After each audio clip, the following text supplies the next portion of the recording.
Ayan, good morning po mga kapatid. Good morning po sa mga kasama po natin online. Papuri po sa Panginoon at marapat lamang talaga siyang parangalan at papurihan dahilan sa kanyang kabutihan at walang kaparis na pagmamahal sa ating pong lahat. Personally, ako po'y lubusan nagpapasalamat sa Panginoon dahil 11 days ago, nag-celebrate po ako ng aking birthday. Pero lumipas lang naman yun. Salamat po sa lahat ng mga bumati at masasabi ko lang sa inyo, magbago na kayo. Puro lang kayo bati. 11 days ago, ayan, paayos na ng sound system. Ayan, so 11 days ago, 44 years old na po ang inyo pong lingkod. Mukha lang po akong kabataan, pero matanda na po ako. So, alam ko yon, ramdam ko na matanda na ako. Kasi marami nang kumikirot sa akin. Marami nang kumikirot. Naiirita na ako sa maingay. Pag matanda ka na raw, gano'n. At higit sa lahat, nag-i-enjoy na ako sa kating ko. Pag nag-i-enjoy ka na sa kating ko, matanda ka na. At ngayong 44 years old na ako, hindi nagbabago ang reflection ko sa buhay that numerically, life on earth is very short. Hindi nagbabago yan. Nang buhay natin sa mundong ibabaw ay napakaiksi. Hindi pahaba, kundi paiksi ng paiksi. Hindi yan alam at napag-iisip ng isang bata at kabataan. Kasi ang bata at kabataan, ang alam lang niya maglaro, kumain, gumala, mag-enjoy. Yan lang ang alam ng kabataan. Diba? Pero yung tumatanda na, tulad ko, iniisip na natin yan, na maigsi ang buhay. Kaya nga inaapura natin ang simenteryo natin. Wala na tayong paglalagyan. Kaya dapat ay masimulan na ang mga apartment doon. Para lahat tayo may lulugaran doon sa ating simenteryo. Kasi yun ang buhay. Sabi ng Psalms 90 verse 9 and 10, life ends like a sigh. We can expect 70 years or maybe 80 if we are healthy. Suddenly our time is up. Ang buhay daw ng tao para ka lang nagbuntong hininga. Ganun lang daw kabilis ang buhay natin. Ngayon, sabi niya, pwede ka mag-expect hanggang 70. Ngayon, kung medyo malakas ang katawan mo, healthy diet ka, conscious ka sa body mo, pwede ka umabot ng 80. But suddenly, ang sabi niya, may magsasabi sa iyong, your time is up. Tapos na oras mo. Diba? Dahil kahit umabot kayo ng 100, matatapos pa rin yun. Santiago 4:13 hanggang 14, pakinggan ninyo ito. Kayong nagsasabi ngayon na bukas pupunta kami sa ganito at gayong bayan at 1 taong kaming titigil doon. Mga ngalakal, kikita ng malaki. Hindi ninyo alam kung anong mangyayari sa inyo sa araw ng bukas. Bakit daw? Sapagkat ang buhay ninyo'y parang aso, sandaling lumilitaw at pagdaka ay nawawala. Sabi ni Santiago, sandali lang ang buhay sa mundo. Para lang daw tayong usok. Nariyan ngayon, wala na mamaya. You are here today and gone tomorrow. Kaya kung ako po ay mabubuhay ng 70, 26 years na lang ang natitira sa akin. Mahaba ba ang 26 years? Sige nga. Isipin natin. Maiksi na yun. Kung halimbawa 60 lang. Diba? Ang gift pala sa akin ng Diyos, 60 lang. Ilan na lang? 16 years. Mas maiksi. Kaya kung kayo 50 na, 60 na, 70 na, mas maiksi kayo. Kung ako ramdam kung maiksi na, mas maiksi na kayo. Sabi mo sa katabi mo, sasandali ka na lang. Umayos ka na. Sasandali na lang tayo, umayos na tayo. Dahil maiksi ang buhay, hanapin natin yung mga mahalagang dapat pag-ubusan ng oras. Sayang naman ang buhay kung uubusin natin sa mga walang kwentang bagay. So look for what really important. Ang hanapin natin, pag-ukulan ng pansin at pag-ubusan talaga ng oras natin, yung mga bagay na totoong mahalaga. Kasi minsan nabubulagan tayo, ang nakikita natin yung mga bagay-bagay lang sa mundo na hindi naman pala ganong kahalaga sa buhay. Kasi ang iksi-iksi ng buhay sa mundo, sinayang mo pa ron. So hanapin natin what is really important in life. Sabi nga ng isang marunong na tao, not the years in your life that matters, but the life in your years. Hindi naman yung haba ng buhay ang importante kundi kung paano ka nabuhay. Paano mo ginamit ang bawat oras, sandali na pahiram ng Diyos sa buhay mo. Kaya pag-usapan natin ang paksang important things to do in this short life. Ano nga ba ang mga pinakamahalaga na pwedeng gawin natin sa maiksing buhay na pahiram ng Diyos sa bawat isa sa atin? And today, yung number 1 ang pag-uusapan natin, strive for happiness. To make ourselves happy. Ang iksi-iksi na ng buhay, tapos pupunuin pa ninyo ng lungkot. Sayang naman. Diba? Sasandali na lang ang buhay mo sa mundo, tapos puro kalungkutan pa ang aatupagin mo. Sayang naman. Mamamatay kayong malungkot, nakasimangot. Masarap yung mamatay tayong nakangiti, mamamatay tayong maligaya sa buhay. Loneliness or unhappiness is one of a chronic emotional illness among many people and even to many Christians. Napakaraming tao ang biktima ng ganitong emosyon. Mga nalulungkot, laging malungkot. Yung bang kahit masaya yung moment, hindi makuhang ngumiti, hindi makuhang sumaya. Sabi nga ng isang kanta, di ba, nakasimangot ka na lang palagi. Parang ikaw lang ang nagmamay-ari ng lahat ng sama ng loob. Di ba, parang lahat na lang ng problema nasa iyo. Pagmumukha mo ay hindi maipinta, nakalimutan mo na bang tumawa? Sumasayad na ang uso mo. Diba, sa lupa. Tingnan mga katabi mo, siya ba yun? Diba, yung mukha niya isayad na sa lupa. Kawikaan 15:13, ang taong masayahin, lagi ang nakangiti. Ngunit ang may lumbay, wari bang nakangiwi? Siyempre, pag talagang may problema ang tao, hindi mo naman mapipilit na tumawa. Hindi mo naman mapipilit na ngumiti. Basta may lumbay, basta may lungkot ang tao, at may pinagdadaanan sa kanyang buhay. Kung minsan nga tignan mo pa lang ang tao sa kanyang mata, alam mo na, ramdam mo na na may pinagdadaanan sa buhay. Kaya mahalaga na tayo po ay nakakaramdam ng ngiti. Baka yung katabi nyo, matagal nang hindi ngumingiti. Sabi mo sa kanya, smile ka naman. Sayang ang buhay, sasandali ka na lang.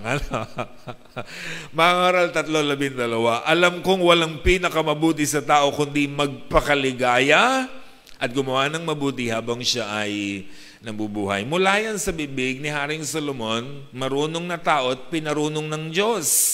Sabi niya, wala daw pinakamabuti na pwedeng gawin ng tao habang siya nabubuhay kundi magpakaligaya siya. Ang maging maligaya at masaya siya sa buhay. At alam niyo kung ano raw ang pwedeng magpaligaya sa kanya? To do good. Because doing good makes us happy. Pag gumagawa kayo ng mabuti, lalo kayong sumasaya. At pag lalo kayong sumasaya, lalo ka namang gagawa ng mabuti. At dahil lalo kang gumawa ng mabuti, lalo kang sasaya. Kaya cycle yon. Kambal yan, hindi yan naghihiwalay. Proverbs 17:22, if you are cheerful, you feel good. If you are sad, you hurt all over. Pag ikaw ay malungkot, sabi niya, meron kang dinaramdam sa buhay, talagang buong buhay mo, buong katawan mo may dinaramdam. Pero pag maligaya ka, you feel good. And more than that, you do good. Basta maligaya ang tao, tiyak gagawa siya ng mabuti. At dahil gumagawa siya ng mabuti, lalo siyang sasaya.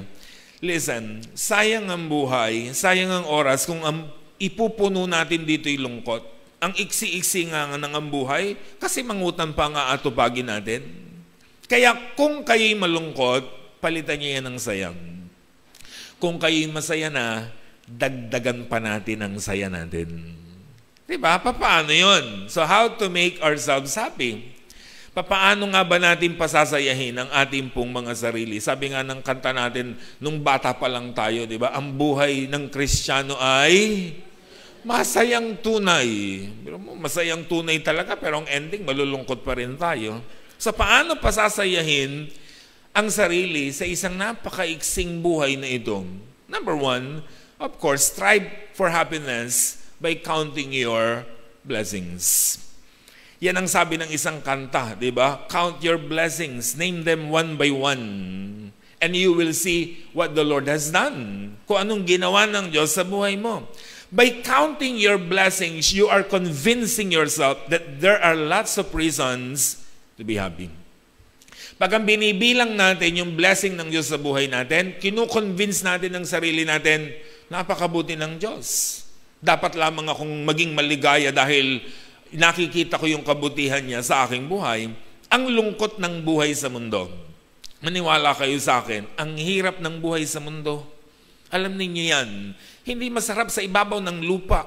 Kung titignan mo lang ang mga pangit na nangyayari sa paligid natin, minsan nga, tignan mo pa lang ang katabi mo, lulungkot ka na eh. Tingnan mo nga, napangiti ka ba o napalungkot ka? Pero kung titignan mo yung mga blessing ng Diyos sa buhay natin, sasaya tayo. Liligaya tayo, ngingiti tayo sa buhay na ito. Diba? Sabi nga ng awit 103 verse 2 to 5, ikaw aking kaluluwa, ang Diyos ay papurihan. Huwag mong lilimutin yung kanyang kabutihan. Ang lahat kong kasalanan siya ang nagpapatawad. Ano mang aking sakit, ginagamot niyang lahat. Sa bingit ng kamatayan ako inililigtas, pinagpapala ako sa pag-ibig niya't habag. Sa sarili ang dulot niya ay kasiyahan habang buhay. Kaya naman ang lakas ko ay lakas ng kabataan katulad ng agila, ang taglay kong kalakasan. So sabi niya, purihin daw ang Diyos. Sabi ng mga awit, huwag lilimutin ang mabubuti niyang ginawa sa buhay natin. Ano raw yung mga magagandang ginawa ng Diyos sa kanyang buhay? Forgiveness, healing of the body, protection, guidance, and strength. So he was trying to convince himself na napakabuti ng Diyos by starting counting His blessings. Nung binilang niya ang mga biyaya ng Diyos sa kanyang buhay, listen, counting the blessings of others will make you sad. But counting your blessings will make you happy. Pag ang binilang natin, ang biyaya ng katabi mo, lulungkot kayo. Tignan mo lang ang cellphone ng katabi mo, lulungkot ka na eh. Ba't siya nagpalit na ulit? Ako hindi pa nakakapagpalit. Diba? May ganong mga ideya. Lulungkot ka na. Diba? Tignan mo lang ang bahay ng may bahay, lulungkot na kayo. Diba? So tignan mo pa lang yung asawa ng may asawa, lumulungkot din tayo kung minsan. Diba? O kung ano pa mga nangyayari sa buhay natin. So start counting your blessings, not the blessings of others. Tiyak sasaya tayo. Yung iba, hindi masayang kumain, lalo na kung hindi gusto ang ulam. Tama? Daming reklamo pag ayaw ang ulam eh. Hindi ba nyo naisip na maraming tao walang makain? Ikaw hindi lang masarap ang ulam mo, yung iba walang ulam at walang kanin. Hindi mo ba dapat ipagpasalamat yun at ipagsaya ng buhay dahil meron kayong kakainin? Yung iba hindi masaya dahil walang bagong sapatos, walang bagong tsinelas. Yung iba nga walang paa. Diba?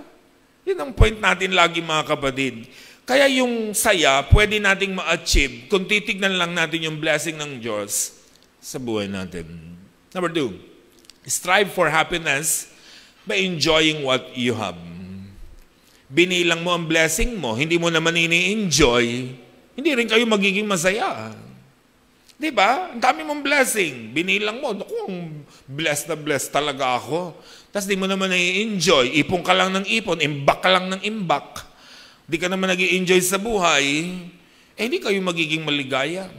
Ang gusto ng Panginoon, i-bless tayo at i-enjoy natin ang blessing na ibinibigay niya sa bawat isa sa atin. Dahil yung tunay na mga masasaya at maliligaya ang buhay, yung mga taong nag-i-enjoy sila sa blessing ng Diyos na ibinibigay sa kanila.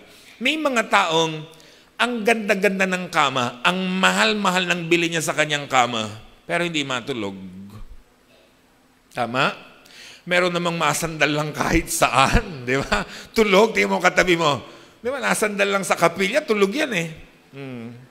Masandal kung minsan sasakay lang ng tricycle, patunay lang ang bibiyahin, tulog pa rin eh.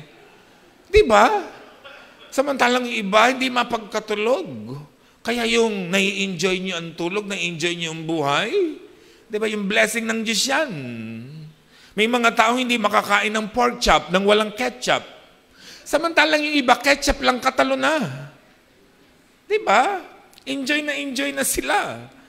Ang ganda ng sopa, binili, ang mahal-mahal, pero nakabalot ng plastic. Huwag niyo uupuan yan. Kailan niyo uupuan? Pagpatay kayo? Pag kayo nakaburol na, tsaka niyo pa uupuan sa maglalamay? Sino mag-i-enjoy niyan? Kasi nakakalungkot yung mga bahay na ang dami-daming nakadisplay na kasangkapan. Nagtsatsaga sa balubaluktot na kutsara at balibalik kong tinidor. Diba? Kailan nyo gagamitin yung gold-plated na kutsara ninyo tinidor? Ang dami-daming plato, nagtsatsaga doon sa bungi-bungi ng plato, pagpahingahin na ninyo yan. Ang daming pwedeng ilabas na kasangkapan, i-enjoy nyo. Sino mag-i-enjoy yung bisita? Sila ba ang nagpagal para makikitain nyo yun? Kayo ang kumita nun, kayo ang nagpagal, kayo ang dapat nag-i-enjoy nun. Yun ang dapat natatandaan natin mga kapatid. Diba? Ang daming tuwalya sa aparador, di na magkasya. Diba? Pero nagtsatsaga sa mga butas-butas na tuwalya. Bumili ng sasakyan para hindi maging komportable ang buhay. Kaso kakakarwas lang, umulan, magpapayong na lang siya at mababasa siya sa tricycle. Imagine nyo, kaya ka nga bumili ng sasakyan para hindi kayo mabasa, hindi kayo maputikan, maging komportable kayo. Tapos hindi nyo gagamitin. So, ang ending hindi siya blessing. Naging curse siya sa inyo. Di ba sa inyong buhay? Listen, ito yung prinsipyo ko sa buhay. Blessing is not a blessing unless you enjoy it. Ano mang pagpapala na na-receive nyo, hindi yan pwedeng tawaging pagpapala unless you enjoy it. Kailangan ini-enjoy natin ng blessing ng ating Panginoon. Minsan nakakalungkot sa isang bahay na pasinyo, iisa ang tabo. Minsan may ganyang bahay, iisa ang tabo. Tabo sa CR, tabo sa banyo, pati tabo sa lababo, yung pa rin. Di ba? Tabo doon sa CR, tabo pang-toothbrush. Ew. Di ba? Magkano ba ang tabo? Bumili kayo ng 10, feeling rich pa kayo. Di ba? Ini-enjoy dapat ng blessing ng Diyos. Yan ang dapat matutunan natin. Number 3, strive for happiness by being a blessing to others. If you want to be happy, don't just count your blessings. Don't just enjoy your blessings. We need to share our blessings. Kahit magbilang kayo ng pagpapala ng Diyos, mag-enjoy kayo ng blessing ng Diyos, hindi kayo marunong mag-share, hindi kayo yung tunay na ligaya sa buhay, hindi nyo marireceive. Dahil ang tunay na kaligayahan, nare-receive natin kapag tayo po ay marunong magbigay, mag-share ng mga blessing ng Diyos sa buhay. Pero yung mga mararamot, naku po, hindi yan nag-i-enjoy. Akala lang nila nag-i-enjoy sila sa karamutan ng buhay. Pero ang totoong maligaya sa buhay, yung marunong magbigay, mag-share. Kaya alam niyo yung mga magagandang prayer pagising pa lang ng umaga, yung hilingin natin sa Diyos na gawin niya tayong pagpapala. Maganda ang prayer natin every morning, sabihin natin, Lord, make me a blessing. Huwag lang tayong hiling sa Diyos na, Lord, bless me, bless me, bless me. No. Hindi ko sinasabing masama yun, ha? So, lagi nating hilingin sa Panginoon na pagpalain niya tayo.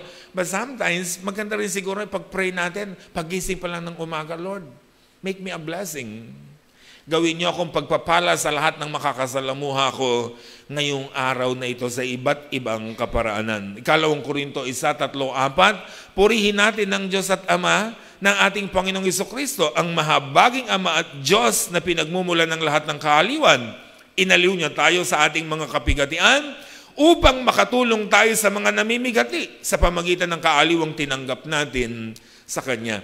Pinaginhawa daw tayo ng Panginoon, inaliw tayo, binless tayo. Therefore, sabi niya, for what reason? Para tayo gamitin niyang kaaliwan sa iba.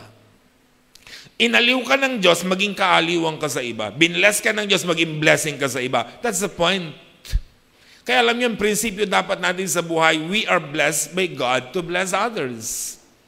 Hindi tayo pinayayaman ng Diyos, pinagiginhawa, pinopromote, o anumang kaginawahang nararanasan natin sa buhay para lang bilangin yun araw-araw, para kwentahin ang nakalagay sa book natin, at para lang mag-enjoy at pumunta kung saan-saan. No, bine-bless ka ng Diyos to be a blessing to others.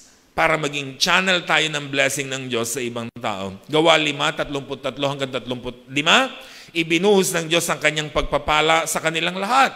Walang nagdarahop sa kanila, sapagkat ipinagbibili nila ang kanilang lupa at bahay, at ang mga pinagbilhan na ibinibigay sa mga apostol, ipinamahamahagi naman ito sa pangangailangan ng bawat isa. Nagkakaroon ng krisis sa kanilang panahon, kaya yung mga mayayamang kapatiran nagbebenta raw ng lupa, ng bahay, kasi marami silang lupa, marami silang bahay, mayayaman sila, para raw merong maitulong sa mga nangangailangan nilang mga kapatid. Kasi yun ang napakahalaga na natututunan natin sa buhay. Even si Cornelio sa Gawa 10:1-2, sa Cesarea ay may isang lalaking nagangalang Cornelio.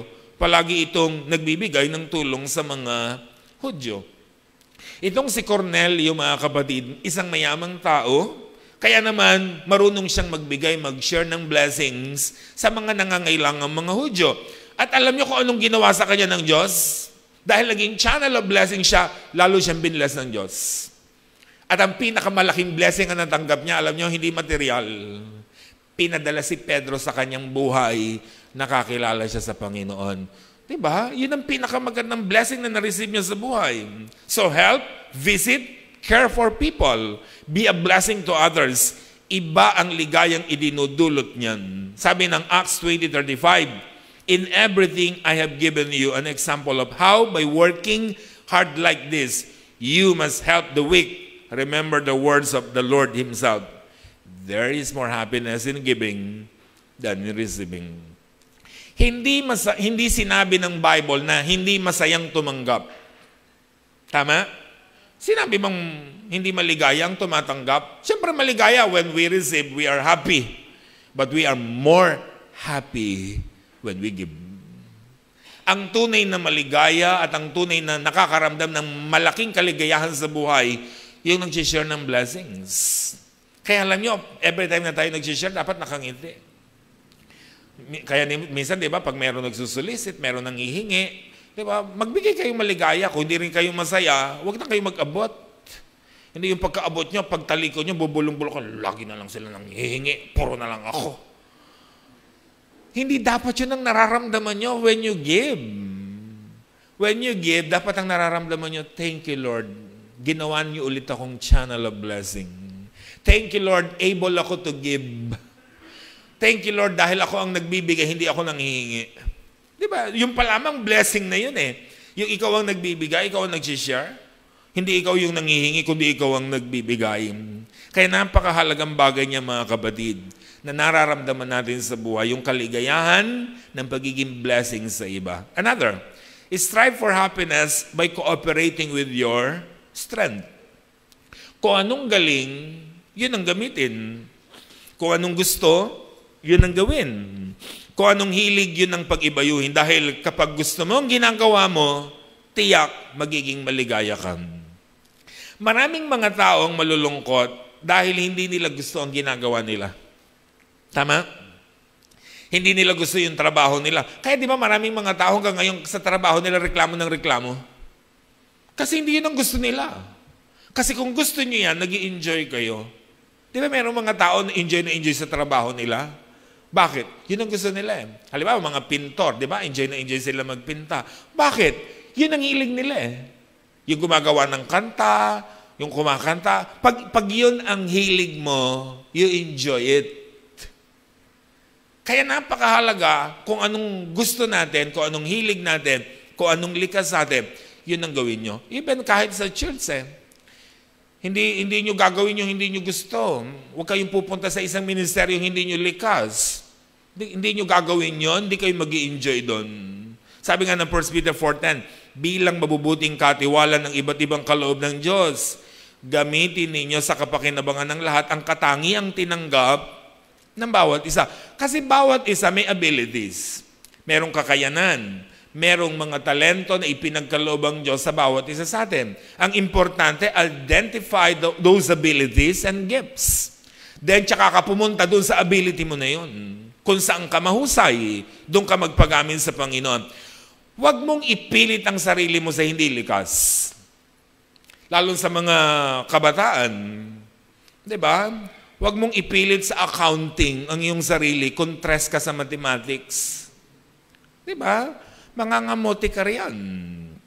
Huwag mong ipilit ang sarili mo sa architecture kung pagguhit pa lang ng linya, balubaluktot na. Hindi ka magbubom dyan. Yan ang ibig sabihin. Sintonado kayong kumanta, ipagsisiksikan yung sarili nyo sa music. Diba? Hindi kayo magiging masaya riyan. Kailangan hanapin yung likas sa bawat isa. Do you remember David? Nung labanan niya si Goliath, anong ginawa niya? Tignan niyo. 1 Samuel 17, 38-40. Kaya sinabi ni Saul, kung gayon, labanan mo siya at sasamahan ka ni Yahweh. Ipinasuot niya kay David ang kanyang kasuotang pandigma, ang helmet, ang tansong pangbalot sa katawan. Nang maisakbat na ni David ang tabak ni Saul at sinubukang lumakad, hindi siya halos makahakbang. Sapagkat hindi siya sanay sa ganong kasuotan. Kaya sinabi niya kay Saul, hindi ko po gagamitin ang mga ito. Hinubad niya ang nasabing kasuotang pandigma. Pagkatapos, dinampot niya ang kanyang tungkod.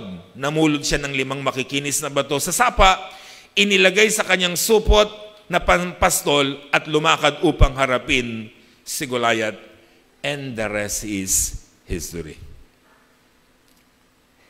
Alam niyo ang kwento, di ba?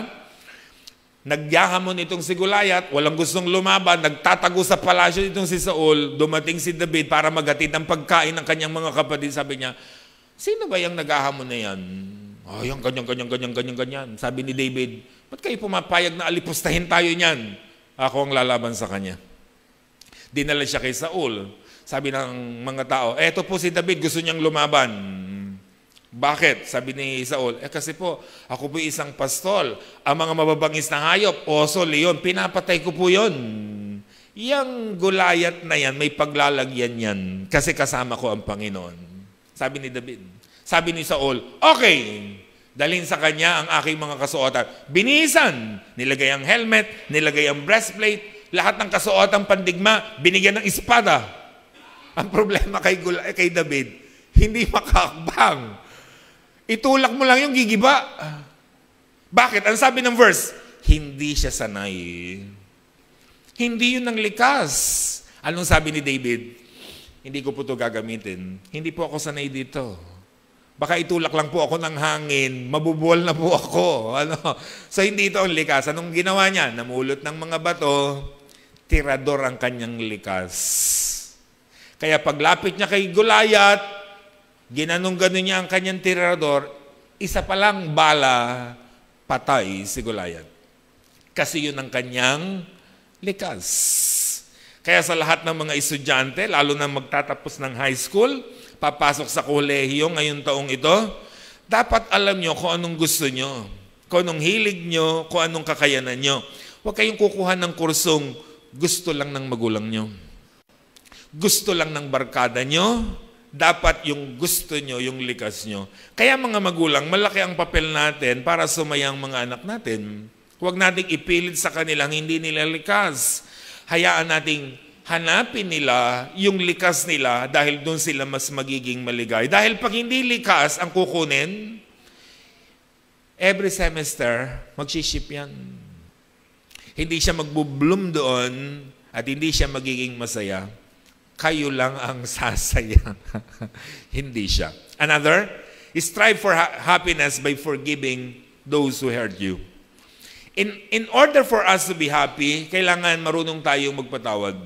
Tandaan niyo mga kapatid, walang tunay na maligayang hindi marunong magpatawad. Basta ang tao may kinikimkim na sama ng loob, hindi yung magiging masaya. Marinig mo pa lang ang boses niya, nag-alta presyon ka na. Makita mo pa lang siya, kumukulo na ang dugo mo. Paano ka magiging maligaya? Pero kung marunong ka magpatawag, you forget and you forgive, sasaya kayo sa buhay. Kaya alam niyo yung mga hindi marunong magpatawad, lugi. Pero mo nagtatabaan yung kasamaan mo ng loob. Tulog na tulog, ikaw gising na gising. Okay. Pero kung magpapatawad ka, giginhawa ang buhay mo. Do not punish yourself by not forgiving. Pinahihirapan mo lang ang sarili mo. Sabi mo sa katabi mo, huwag mong pahirapan ang sarili mo. Forgive. Matuto tayong magpatawad. Biruin nyo, namamayat kayo, siya tumataba. Magpatawad kayo. Listen, without forgiveness, there is no happiness. Tandaan niyo yun palagi. Walang kaligayahan, walang ngiti, walang saya. Yung ngiti mo, peke yan. Maniwala kayo sa akin. Dahil ang tunay na maligaya at nakakaramdam ng kaligayahan sa buhay, yung mga taong marunong magpatawad. Kolosas 3:13, magpaumanhinan kayo at magpatawaran kung may hinanakit kayo sa isa't isa. Pinatawad kayo ng Panginoon. Kaya't magpatawad din kayo. Napakaganda nung senaryong binabanggit ni Apostle Paul. Sabi niya, magpaumanhinan tayo. Magpatawaran tayo sa isa't isa. Ano ang kanyang argument? Sabi niya, pinatawad tayo ng Panginoon eh. So dapat marunong tayong magpatawaran. Yan ang sabi ni Apostle Paul. This is not a suggestion. This is not optional. This is normal in Christian life. Yan ang normal sa mga anak ng Diyos, ang magpatawad. Do you remember Jesus? Malapit ng Holy Week.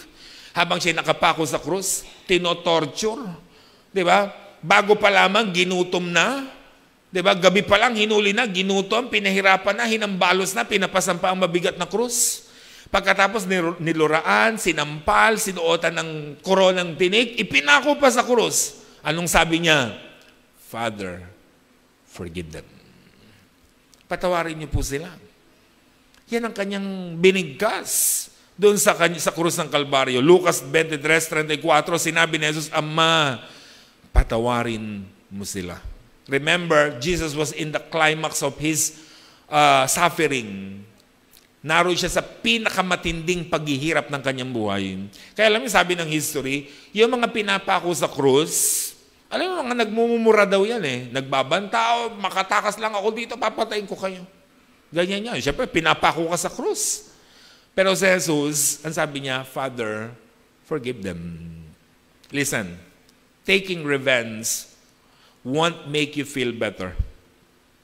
In fact, it might make you feel worse. Ang paghihiganti at hindi pagpapatawad, hindi yan nakakadagdag ng magandang pakiramdam. Ang totoo, it make you feel worse. Diba? Halimbawa, may alaga kayong baboy. May alagang baboy dyan. Naglaro kayo ng baboy mo sa koral, nagpagulong-gulong kayo. Talagang nagpagulong-gulong doon sa koral ng baboy, tinitiyak ko sa inyo, isa lang ang nag-enjoy. Sino? Yung baboy lang. Ano? Pero ikaw hindi ka nag-enjoy. Ganon din sa paghihiganti. Ganon din sa hindi pagpapatawad. Ginawan ka ng masama, ginantihan mo, nakalamang ka, pero hindi ka tunay na maligaya. You know why? Kasi anak tayo ng Diyos. Hindi yun ang likas sa buhay natin. Ang likas sa buhay ng mga anak ng Diyos ay pagpapatawad. Kaya we need to treat our enemies God's way in order for us to be happy. Kung gusto niyong maging tunay na maligaya, itrato natin yung mga gumagawa ng masama kung papaano gusto ng Diyos na itrato natin sila. Hindi kung papaano natin gustong itrato. Kasi tayo, ang gusto talaga natin is to take revenge. Damdamin at kimkimin ang sama ng loob. Hanggang kahit anong panahon, nariyan yan sa puso natin. Yan ang gusto natin. Pero hindi yun ang gusto ng Diyos. Ang gusto ng Diyos is to forgive. Ang tayong magpatawad. Why? Kasi gusto ng Diyos, nararamdaman natin ang tunay na saya sa buhay. And of course, strive for happiness by staying connected with others. Learn to be connected to people. Malungkot ang mga taong ayaw at hindi marunong makihalubilo. Being connected to people makes us happy. Ito ang malaking problema ng maraming tao, kaya malulungkot eh. They don't want to be connected. Hindi sila nakikihalubilo. Sabi nga ni Joseph Fort Newton, people are lonely because they build walls instead of bridges. Maraming tao raw malulungkot kasi ang ginagawa nila hindi tulay para makarating siya sa iyo at makarating ka sa kanya, kundi ang binibuild natin lagi, wall. Harang. Diba, may lalapit sa iyo, gusto ko mapag-isa. May lalapit sa iyo, ayoko ng kasama. Diba, minsan ganun ang tao. Kaya ang ending, hindi tayo nagiging maligaya sa buhay. Sabi ni Juan sa Ikalawang Juan 1:12, marami pa sana akong sasabihin sa inyo, ngunit hindi sa sulat. Sa halip nito, ako'y umaasang makaparian at makausap kayo ng harapan upang malubos ang aking kagalakan. Nung araw po, paper and ink ang form of communication. Tama? Ang tao pag dumarating na ang kartero noon, talagang tuwan-tuwa, may sulat ba ako? Ano, ganyan. Kasi may kapenpal. Ano? Di ba? Nag-aabang lagi ng sulat na nakasulat sa mabangong papel. Di ba? Anong papel yon? Stationery. Ano? Yan ang inaabangan lagi. Sulat. Di ba? Binabasa mo ang sulat, talaga nag-i-enjoy ka. Pero sabi ni Juan, alam mo, ang gusto ko, hindi lang sa sulat. Marami pa akong gustong ikwento, sabihin sa inyo, pero gusto ko hindi sa sulat, sabi ni Juan. Gusto ko face to face. Upang malubos ang aking kagalakan. Iba kasi pa rin ang kaligayahan pag face to face. Yung sulat, maligaya ka. Pero iba pa rin kapag kakwentuhan mo na siyang harapan. Iba pa rin yun mga kapatid. Kaya napakahalaga niyan sa ating po mga buhay. Napansin nyo noon, yung kabataan natin, children play with other children. Do you remember that? Galing sa eskwelahan, naglaro-laro na tayo, excited tayong umuwi kasi nag-aabang na uli ang mga kalaro. Kaya alam nyo, ang buhay natin bilang mga kabataan, bilang mga bata, 80s, 90s, talagang punong-puno ng memories, punong-puno ng kaligayahan ng childhood natin. Pero mga bata ngayon, ang childhood nila, ang lungkot. Because children play with their gadgets. Diba? Hindi na sila marunong makihalubilo sa tao. Kaya yan ang problema ng mga kabataan ngayon. May mga sariling mundo.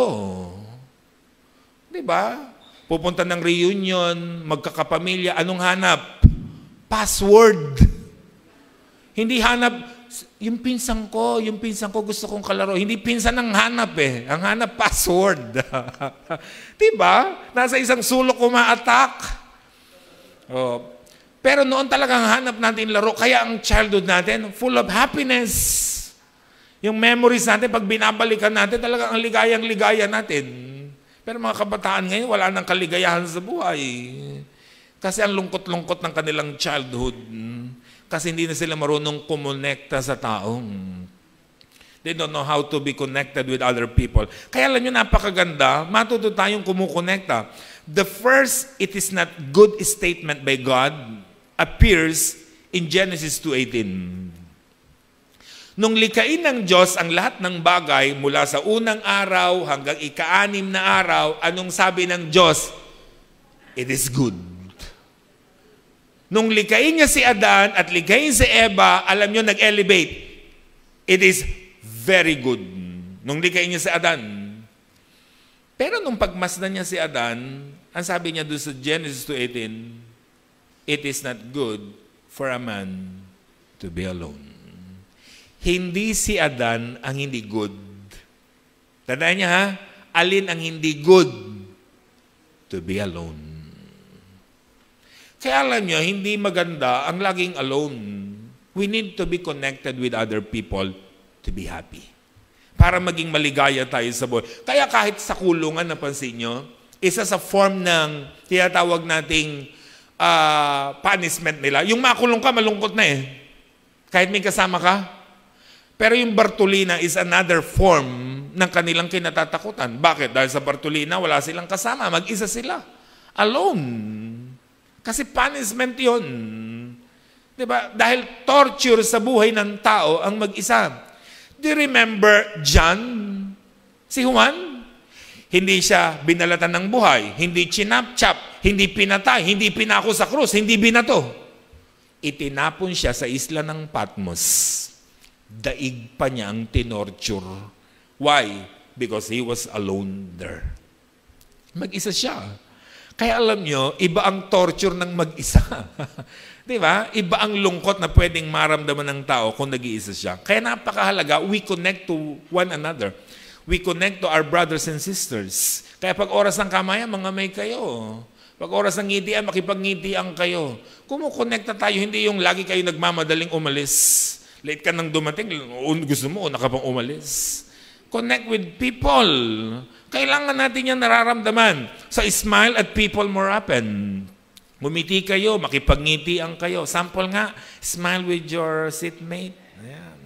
Sample. Ibigay ang pinakamatamis ng ngiti. Di ba, nakaka-attract? Alam nyo, ang pagngiti, nakaka-attract. Para kang magnet nang sinasabi mo, lumapit ka sa akin. Kasi mahirap lumapit sa taong nakasimangot, nakatirik ang kilay. Di ba, parang gusto mong lumapit, lumiko ka na. Pero yung taong nakangiti, para yung magnet, yung gustong-gusto mong lumapit sa kanya. Kasi nakangiti. Diba? So, smile more often. Greet people more often. Matuto kayong bumati at makipagbatian. Alam mo, sabi nga ni Jesus dun sa Luke 10:4. Ito, wag nyo ma-misinterpret, ha? Sabi ng Luke 10:4, and do not greet anyone on the road. Sabi niya sa kanyang mga alagad, may mission kasi sila. Sabi niya, at huwag kayong makikipagbatian sa daan. Go to your mission. Hindi binagbabawalan niya sa kanyang mga alagad na huwag bumati at makipagbatian, mag-iisuplado. Diba? Hindi ganyan ang ibig turo ni Jesus. Alam niyo kasi sa kultura pala ng mga Hudyo, pag nagkasalubong yan at nagbatian, lahat kinukumusta. Kumusta ang lola mo? Kumusta ang nanay mo? Kumusta ang... Yung bang may gagawin ka, hindi mo na magagawa kasi sa dami ng kumustahan. Kaya sabi ni Jesus, para hindi mabalam ang inyong misyon, do not greet anyone on the road. Sayang ang panahon. Sayang ang oras. Yan ang ibig sabihin ni Jesus. Parang mga Hapon, di ba mga Hapon? Pag yumuko kang ganyan, yuyuko siya. Yumuko ka ulit, walang katapos ang yukuan yun. Titigil lang ang Hapon, nagaganon, pag tumigil ka na. Tama? Ganon ka sa Hapon. Gaganon siya, ganon ka ulit. Hindi titigil yon. Walang katapusan na yukuan yan. Di ba? Kaya dapat tumigil kang yumuko para titigil din siya. Kasi respect yun para sa kanila. Di ba? Pagbatian at respeto sa isa't isa. Tandaan niyo mga kapatid, hindi masaya ang mag-isa. Hindi masaya ang lumayo sa iba. Kung gusto niyong sumaya ang buhay, stay connected to people. Stay connected with brothers and sisters. Stay connected with others. Kaya natutunan ako minsan sa convention na isang larawan.